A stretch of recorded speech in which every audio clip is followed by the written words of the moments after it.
जय श्री श्याम दोस्तों, आस्तिक कहानियों में आपका स्वागत है।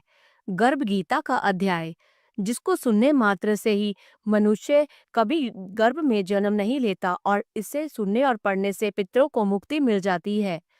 श्री कृष्ण भगवान जी का वचन है कि जो प्राणी इस गर्भ गीता का सद्भावना से विचार मनन करता है, सो वह पुरुष फिर गर्भवास में नहीं आता है। अर्जुनोवाच, हे कृष्ण भगवान, यह प्राणी जो गर्भ विषय आता है, सो किस दोष को करके आता है? हे प्रभु जी, जब यह जन्मता है तब इसको जरा आदि रोग लगते हैं, फिर मृत्यु हो जाती है। हे स्वामी, वह कौन सा कर्म है जिसके करने से प्राणी जन्म मरण से रहित होवे?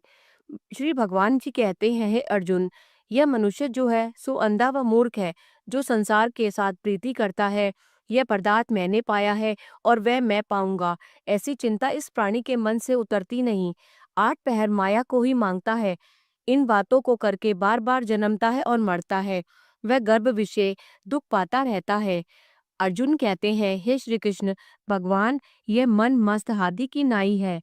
तृष्णा इसकी शक्ति है। यह मन तो पांच के वश में है, काम, क्रोध, लोभ, मोह और अंधकार। इन पांचों में अहंकार बहुत बली है। सो कौन यत्न है जिसको मन वश में होए? श्री भगवान कहते हैं, हे अर्जुन, यह मन निश्चय ही हाथी की नाई है। तृष्णा इसकी शक्ति है। मन पांच के वश में है और अहंकार इनमें श्रेष्ठ है। हे अर्जुन, हाथी जैसे अंकुश के वश में होता है, वैसे ही मन रूपी हाथी को वश में करने के लिए ज्ञान रूपी अंकुश है। अहंकार करने से यह जीव नरक में पड़ता है।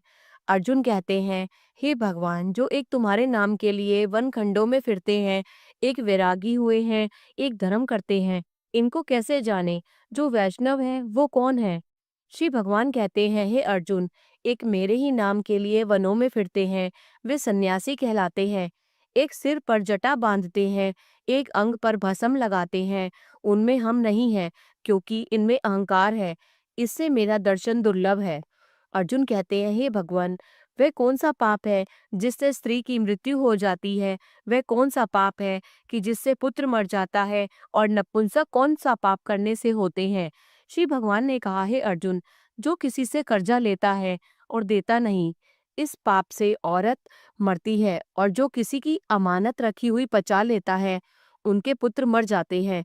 जो किसी का कार्य किसी के गोचर आए पड़े और वह जबानी कहे कि मैं तेरा कार्य सबसे पहले कर दूंगा, तब समय आए उसका कार्य न करे, इस पाप से नपुंसक हो जाता है।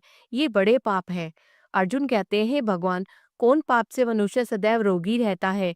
किस पाप से गधे का जन्म पाता है, स्त्री का जन्म तथा टट्टू का जन्म क्यों कर पाता है, और बिल्ली का जन्म किस पाप से होता है? श्री भगवान ने कहा, हे अर्जुन, जो भी मनुष्य कन्यादान करते हैं और इस दान में मूल्य लेते हैं, वे दोषी हैं। वे मनुष्य सदा रोगी रहते हैं। जो विषय विकार के वास्ते मदिरा पान करते हैं, वे टट्टू का जन्म पाते हैं। और जो झूठी गवाही भरते हैं, वे औरत का जन्म पाते हैं। जो रसोई बना के पहले आप भोजन कर लेती हैं और पीछे परमेश्वर को अर्पित करती हैं, फिर तो बिल्ली का जन्म पाती हैं। और जो मनुष्य अपनी झूठी वस्तु दान करते हैं, औरत का जन्म पाते हैं, वह गुलाम औरतें होती हैं। अर्जुन कहते हैं, हे भगवान, कई मनुष्यों को तुमने स्वर्ण दिया है, सो उन्होंने कौन सा पुण्य किया है? और कई मनुष्यों को आपने हाथी, घोड़ा, रथ दिए हैं, उन्होंने कौन सा पुण्य किया है? श्री भगवान ने कहा, हे अर्जुन, जिन्होंने स्वर्ण दान किया है, उनको घोड़े का वाहन मिलते हैं। जो परमेश्वर के निमित्त कन्यादान करते हैं, सो पुरुष का जन्म पाते हैं। अर्जुन कहते हैं, हे भगवान, जिन पुरुषों के अंदर विचित्र देह है, उन्होंने कौन सा पुण्य किया है? किसी किसी के घर संपत्ति है और कोई विद्वान है, और कोई उन्होंने कौन सा दान पुण्य किया है? जो भगवान ने कहते हैं, हे अर्जुन, उन्होंने अन्न दान किया है, उनको सुंदर स्वरूप है। जिन्होंने विद्या दान किया है, वे विद्यावान होते हैं। जिन्होंने संतों की सेवा की है, वे पुत्रवान होते हैं। अर्जुन कहते हैं, भगवान, किसी को धन से प्रीति है, कोई स्त्रियों से प्रीति करते हैं, इसका क्या कारण है, समझाकर कहिए। श्री भगवान कहते हैं, हे अर्जुन, धन और स्त्री सब नाश रूप है, मेरी भक्ति का नाश नहीं है। अर्जुन ने कहा, हे भगवान, ये राजपाट किस धर्म के करने से मिलता है? विद्या कौन से धर्म करने से मिलती है? श्री भगवान ने कहा, हे अर्जुन, प्राणी काशी में निष्काम भक्ति से तप करते हुए देह त्यागते हैं, वे राजा होते हैं, और जो गुरु की सेवा करते हैं सो विद्यावान होते हैं। अर्जुन ने कहा, हे भगवान, किसी को धन अचानक बिना किसी परिश्रम से मिलता है, सो उन्होंने कौन सा पुण्य किया है? श्री भगवान ने कहा, हे अर्जुन, जिन्होंने गुप्त दान किया है उनको धन अचानक मिलता है। जिसने परमेश्वर का कार्य और पराया कार्य संवारा है, वे मनुष्य रोग से रहित रहता है। अर्जुन ने कहा, हे भगवान, कौन पाप से अम्ली होते हैं और कौन पाप से गूंगे होते हैं और कौन पाप से कुष्ठी होते हैं? श्री भगवान ने कहा, हे अर्जुन, जो आदमी नीच कुल की स्त्री से गमन करते हैं सो अम्ली होते हैं। जो गुरु से विद्या पढ़कर मुकर जाते हैं सो गूंगे होते हैं। जिन्होंने गौघात किया है वे कुष्ठी होते हैं। अर्जुनोवाच, हे भगवान, किसी पुरुष की देह में रक्त का विकार होता है, वह किस पाप से होता है? और दरिद्र होते हैं, किसको खंड वायु होती है, और कोई अंधे होते हैं तो कोई पंगु होते हैं, सो कौन से पाप से रहित होते हैं? और कई स्त्रियां बाल विधवा होती हैं तो ये किस पाप से होती हैं? श्री भगवान ने कहा, हे अर्जुन, जो सदा क्रोधवान रहते हैं उन्हें रक्त विकार होता है। जो मलिन रहते हैं वे सदा दरिद्री होते हैं। जो कुकर्मी ब्राह्मण को दान देते हैं उनके खंड वायु होती है। जो पराई स्त्रियों को नंगी देखते हैं, गुरु की पत्नी को कुदृष्टि से देखते हैं, सो अंधे होते हैं। जिसने गुरु और ब्राह्मण को लात मारी है सो लंगड़ा व पंगुला होता है।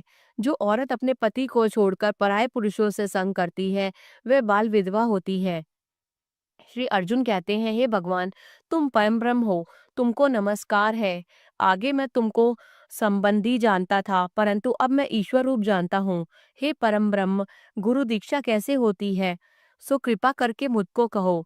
श्री भगवान ने कहा, हे अर्जुन, तुम धन्य हो, तुम्हारे माता पिता भी धन्य हैं, जिनके तुम ऐसे पुत्र हो। हे अर्जुन, सारे संसार का गुरु जगन्नाथ है।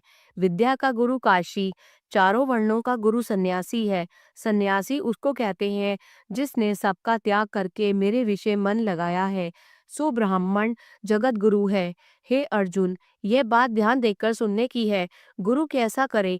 जिसने सब इंद्रियां जीती हो, जिसको सब संसार ईश्वरमय नजर आता हो और सब जगत से उदास हो। ऐसा गुरु जो करे परमेश्वर को जानने वाला हो और उस गुरु की पूजा सब तरह से करे। हे अर्जुन, जो गुरु का भक्त होता है और जो प्राणी गुरु के सम्मुख होकर भजन करते हैं उनका भजन करना सफल है। जो गुरु से विमुख हैं उनको सप्त ग्रास मारे का पाप लगता है। गुरु से विमुख प्राणी दर्शन करने योग्य नहीं होते।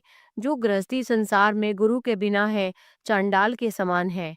जिस तरह मदिरा का भंडार हो उसमें जो गंगा जल है जो अपवित्र है, इसी तरह गुरु से विमुख का भजन सदा अपवित्र होता है।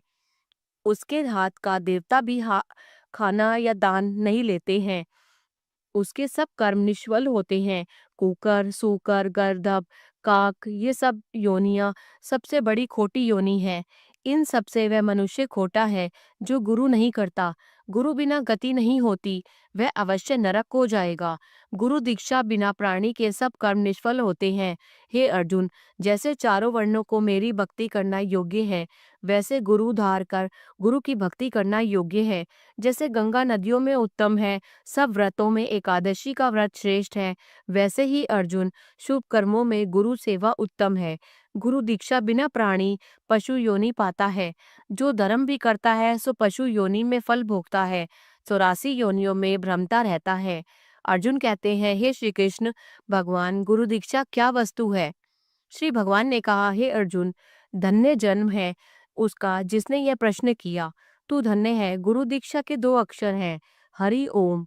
इन अक्षरों को गुरु कहता है। यह चारों वर्णों को अपना श्रेष्ठ है। हे अर्जुन, जो गुरु की सेवा करता है उस पर मेरी प्रसन्नता है। वह 84 से छूट जाएगा, जन्म मरण से रहित हो, नरक नहीं भोगता। जो प्राणी गुरु की सेवा नहीं करता वह 3.5 करोड़ वर्ष तक नरक भोगता है। जो गुरु की सेवा करता है उसको कई अश्वमेघ यज्ञ के पुण्य का फल मिलता है। गुरु की सेवा मेरी सेवा है। हे अर्जुन, हमारे तुम्हारे संवाद को जो प्राणी पढ़ेंगे और सुनेंगे सो गर्भ के दुख से बचेंगे, उनकी 84 कट जाएगी। इसी से इस पाठ का नाम गर्भ गीता है। श्री कृष्ण भगवान जी के मुख से अर्जुन ने श्रवण किया है। गुरु दीक्षा लेना उत्तम कर्म है। उसका फल यह है कि नरक की 84 से जीव बचा रहता है। भगवान बहुत प्रसन्न होते हैं। बोलो श्री कृष्ण भगवान की जय।